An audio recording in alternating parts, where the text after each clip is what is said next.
नमो भगवते महावराहे। आज से हम श्री वराह पुराण शुरू करने जा रहे हैं। तो शुरू करते हैं इसका प्रथम अध्याय।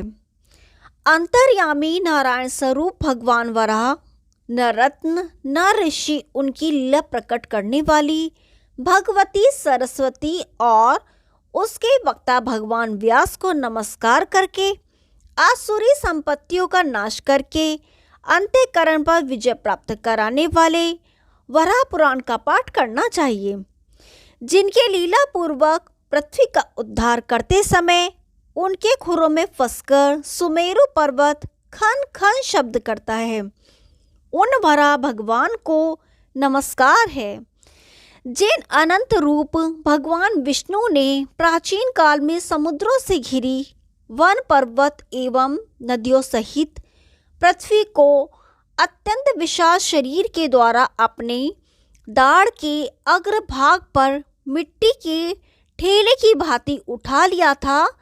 वे कंस, मुर, नरक तथा रावण आदि असुरों का अंत करने वाले कृष्ण एवं विष्णु रूप से सब में व्याप्त देव देवेश्वर आदि देव भगवान वराह मेरी सभी बाधाओं, काम, क्रोध, लोभ आदि आध्यात्मिक शत्रुओं को नष्ट करें। सूत जी कहते हैं, पूर्व काल में जब सर्वव्यापी भगवान नारायण ने वराह रूप धारण करके अपनी शक्ति द्वारा एक कांडवकी अत्यंत जल राशि में निमग्न पृथ्वी का उद्धार किया, उस समय पृथ्वी ने उनसे पूछा। पृथ्वी ने कहा, प्रभो, आप प्रत्येक कल्प में सृष्टि के आदि काल में इसी प्रकार मेरा उद्धार करते रहते हैं, परंतु केशव, आपके स्वरूप एवं सृष्टि के प्रारंभ के विषय में मैं आज तक न जान सकी। जब वेद लुप्त हो गए थे, उस समय आप मत्स्य रूप धारण कर समुद्र में प्रविष्ट हो गए थे और वहां से वेदों का उद्धार करके आपने ब्रह्मा को तो दे दिया था। मधुसूदन, इसके अतिरिक्त जब देवता और दानव एकत्र होकर समुद्र का मंथन करने लगे, तब आपने कच्छपा अवतार ग्रहण करके मंदराचल पर्वत को धारण किया था। भगवान, आप संपूर्ण जगत के स्वामी हैं। जब मैं जल में डूब रही थी, तब आपने रसातल से, जहाँ सब और जल ही जल था, अपनी एक दाढ़ पर रखकर मेरा उद्धार किया है।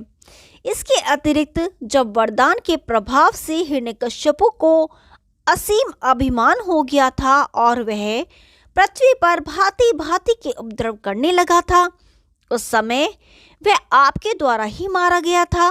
देवादिदेव, प्राचीन काल में आपने ही जमदग्नि नंदन परशुराम के रूप में अवतीर्ण होकर मुझे क्षत्रिय रहित कर दिया था। भगवान, आपने क्षत्रिय कुल में दाशरथी श्री राम के रूप में अवतीर्ण होकर क्षत्रियोचित पराक्रम से रावण को नष्ट कर दिया था तथा वामन रूप से अपने ही बाली को बांधा था। प्रभु, मुझे जल से ऊपर उठाकर आप सृष्टि की रचना किस प्रकार करते हैं तथा इसका क्या कारण है? आपकी इन लीलाओं के रहस्य को मैं कुछ भी नहीं जान पाती। विभो, मुझे एक बार जल के ऊपर स्थापित करने के अनंतर आप किस प्रकार सृष्टि के पालन की व्यवस्था करते हैं? आपके निरंतर सुलभ रहने का कौन सा उपाय है? सृष्टि का किस प्रकार आरंभ और अवसान होता है? चारों युगों की गणना का कौन सा प्रकार है और युगों का क्रम किस प्रकार चलता है? महेश्वर, उन युगों में किस युग की प्रधानता है तथा किस युग में आप कौन सी लीला किया करते हैं? यज्ञ में सदा संलग्न रहने वाले कितने राजा हो चुके हैं और उनमें से किन किन को सिद्धि सुलभ हुई है? प्रभो, आप मुझ पर प्रसन्न हो और ये सब विषय संक्षेप से बताने की कृपा करें। पृथ्वी के ऐसा कहने पर शूकर रूपधारी भगवान आदि वराह हंस पड़े।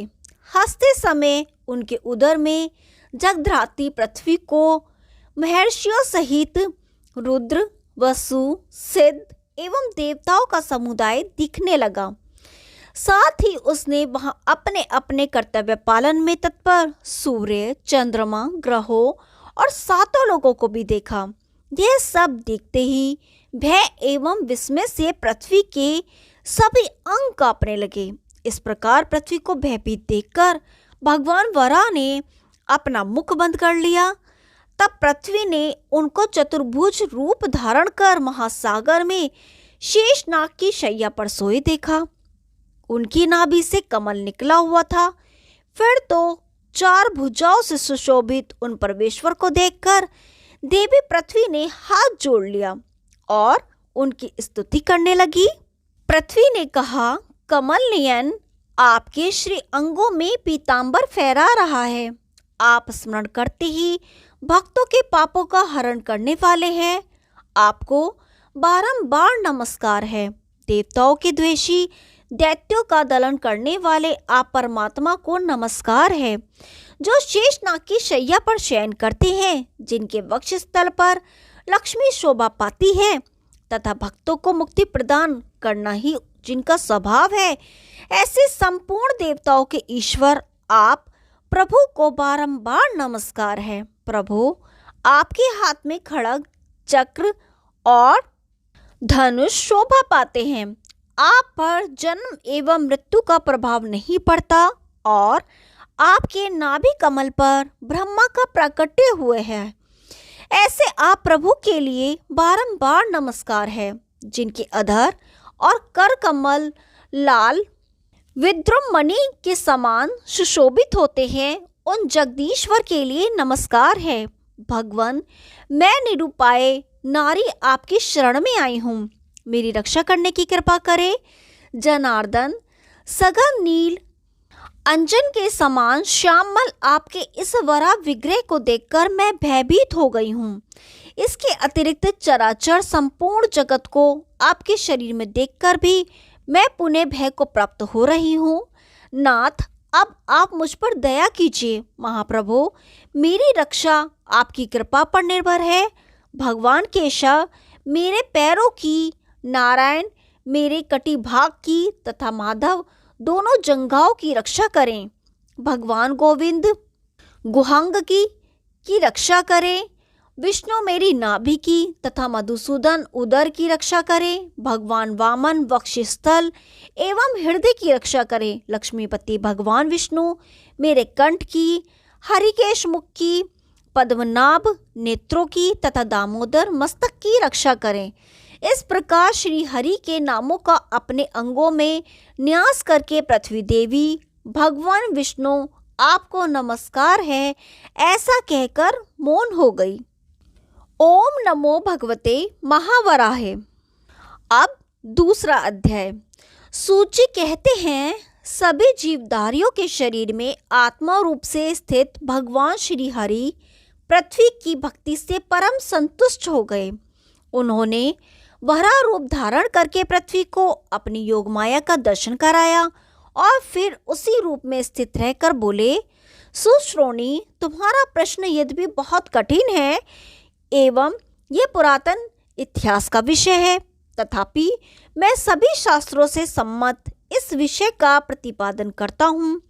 पृथ्वी देवी, साधारणतः सभी पुराणों में यह प्रसंग आया है। भगवान वराह ने कहा, सर्ग, प्रतिसर्ग, वंश, वनंतर और वंशानुचरित्र, जहाँ ये 5 लक्षण विद्यमान हो उसे पुराण समझना चाहिए। वरान ने पुराणों में सर्ग अर्थात सृष्टि का स्थान प्रथम है, अतः मैं पहले उसी का वर्णन करता हूँ। इसके आरंभ से ही देवताओं और राजाओं के चरित्र का ज्ञान होता है। परमात्मा सनातन है, उनका कभी किसी काल में नाश नहीं होता। वे परमात्मा सृष्टि की इच्छा से 4 भागों में विभक्त हुए, ऐसा वेदज्ञ पुरुष जानते हैं। सृष्टि के आदिकाल में सर्वप्रथम परमात्मा से अहं तत्व, फिर आकाश आदि 5 महाभूत उत्पन्न हुए। इसके पश्चात महत्व प्रकट हुआ और फिर अनुरूपा प्रकृति और इसके बाद समष्टि बुद्धि का प्रादुर्भाव हुआ। सत्व, रज और तम इन 3 गुणों से युक्त होकर वह बुद्धि पृथक पृथक 3 प्रकार के भेदों में विभक्त हो गई। इस गुण त्रय में से तमोगुण का संयोग प्राप्त करके महद भ्रम का प्रादुर्भाव हुआ। इसको सभी तत्वज्ञ प्रधान अर्थात प्रकृति कहते हैं। इस प्रकृति से भी क्षेत्रज्ञ अधिक महिमा युक्त है। उस पर भ्रम से सत्वादि गुणों से आकाश आदि तन मात्राएं और फिर इंद्रियों का समुदाय बना। इस प्रकार जगत की सृष्टि व्यवस्थित हुई। हृदय 5 महाभूतों से स्वयं मैंने स्थूल शरीर का निर्माण किया। देवी पहले केवल शून्य था, फिर उसमें शब्द की उत्पत्ति हुई। शब्द से आकाश हुआ, आकाश से वायु, वायु से तेज एवं तेज से जल की उत्पत्ति हुई। इसके बाद प्राणियों को अपने ऊपर धारण करने के लिए तुम्हारी रचना हुई। पृथ्वी और जल का संयोग होने पर बुद्ध बुदाकार कलल बना और वही अंडे के आकार में परिणत हो गया। उसके बढ़ जाने पर मेरा जल में रूप दृष्टि गोचर हुआ। मेरे इस रूप को स्वयं मैंने ही बनाया था। इस प्रकार नार अर्थात जल की सृष्टि करके मैं उसी में निवास करने लगा। इसी से मेरा नाम नारायण हुआ। वर्तमान कल्प के समान ही मैं प्रत्येक कल्प में जल में शयन करता हूँ और मेरे सोते समय सदैव मेरी नाभि से इसी प्रकार कमल उत्पन्न होता है, जैसा कि आज तुम देख रही हो। देवी, इसी स्थिति में मेरे नाभि कमल पर चतुर्मुख ब्रह्मा उत्पन्न हुए। तब मैंने उनसे कहा, महामते, तुम प्रजा की रचना करो। ऐसा कहकर मैं अंतर्धान हो गया और ब्रह्मा की सृष्टि रचना के चिंतन में लग गए। वसुंधरे, इस प्रकार चिंतन करते हुए ब्रह्मा को जब कोई मार्ग नहीं सूझ पड़ा तो फिर उन अव्यक्त जन्मा के मन में क्रोध उत्पन्न हुआ। उनके इस क्रोध के परिणाम स्वरूप एक बालक का प्रादुर्भाव हुआ। जब उस बालक ने रोना आरंभ किया तब अव्यक्त रूप ब्रह्मा ने उसे रोने से मना किया।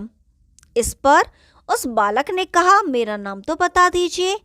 तब ब्रह्मा ने रोने के कारण उसका नाम रुद्र रख दिया। शुभे, उस बालक से भी ब्रह्मा ने कहा, लोकों की रचना करो। परंतु इस कार्य में अपने को असमर्थ जानकर उस बालक ने जल में निमग्न होकर तप करने का निश्चय किया। उस रुद्र नामक बाल के तपस्या के लिए जल में निमग्न हो जाने पर ब्रह्मा ने फिर दूसरे प्रजापति को उत्पन्न किया। दाहिने अंगूठे से उन्होंने प्रजापति की तथा बाएं अंगूठे से प्रजापति के लिए पत्नी की सृष्टि की। प्रजापति ने उस स्त्री से स्वयंभू मनु को उत्पन्न किया। इस प्रकार पूर्व काल में ब्रह्मा ने स्वयंभू मनु के द्वारा प्रजाओं की वृद्धि की। पृथ्वी बोली, देवेश्वर, प्रथम सृष्टि का और विस्तार से वर्णन करने की कृपा करें तथा नारायण ब्रह्मा रूप से कैसे विख्यात हुए, मुझे ये सब भी बतलाने की कृपा करें। वराह भगवान कहते हैं, देवी पृथ्वी, नारायण ने ब्रह्मा रूप से जिस प्रकार प्रजाओं की सृष्टि की उसे मैं विस्तृत रूप से कहता हूँ, सुनो। शुभे, पिछले कल्प का अंत हो जाने पर रात्रि व्याप्त हो गई। भगवान श्री हरि उस समय सो गए। प्राणों का नितांत अभाव हो गया। फिर जगने पर उनको यह जगत शून्य दिखाई पड़ा। भगवान नारायण दूसरों के लिए अचिंतनीय हैं। वे पूर्वजों के भी पूर्वज, ब्रह्म स्वरूप, अनादि और सबके सृष्टा हैं। ब्रह्मा रूप धारण करने वाले वे परम प्रभु जगत की उत्पत्ति और प्रलय करता है। उन नारायण के विषय में यह श्लोक कहा जाता है, आपो नारा इति प्रोक्ता आपो वे नरसूनवे अनियम तस्य ता पूर्वम ततो नारायण स्मृते। ओम नमो भगवते महावराहे। आगे का शेष भाग कल सुनाएंगे। तब तक के लिए नमस्कार।